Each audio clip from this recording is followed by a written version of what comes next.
Some new Gallup polling data shows how Americans are responding to this administration's war on police. The percentage of Americans concerned about drugs and crime is skyrocketing. In 2014, 39% were concerned about these problems happening in their neighborhood.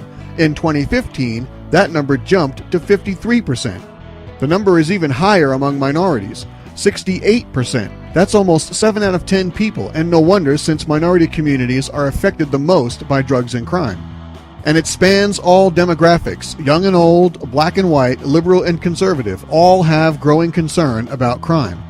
Could it be that Americans are seeing their president ignore rioters burning cities to the ground? Or worse, encourage the violence, telling rioters to stay the course?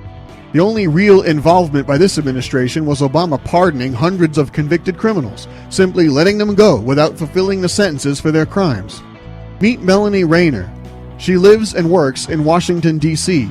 She's a liberal staffer who pushed for the confirmation of Attorney General Loretta Lynch, and now supports and works to implement Obama's policies against law enforcement.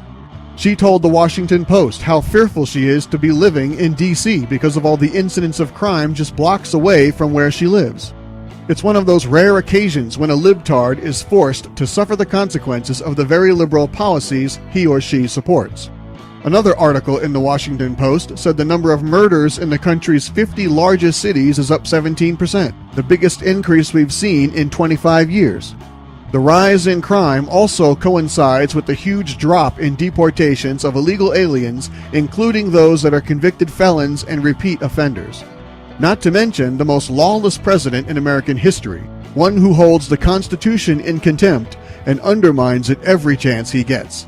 Something has to be rubbing off. So it's no wonder there is growing concern among Americans nationwide about the problem of crime.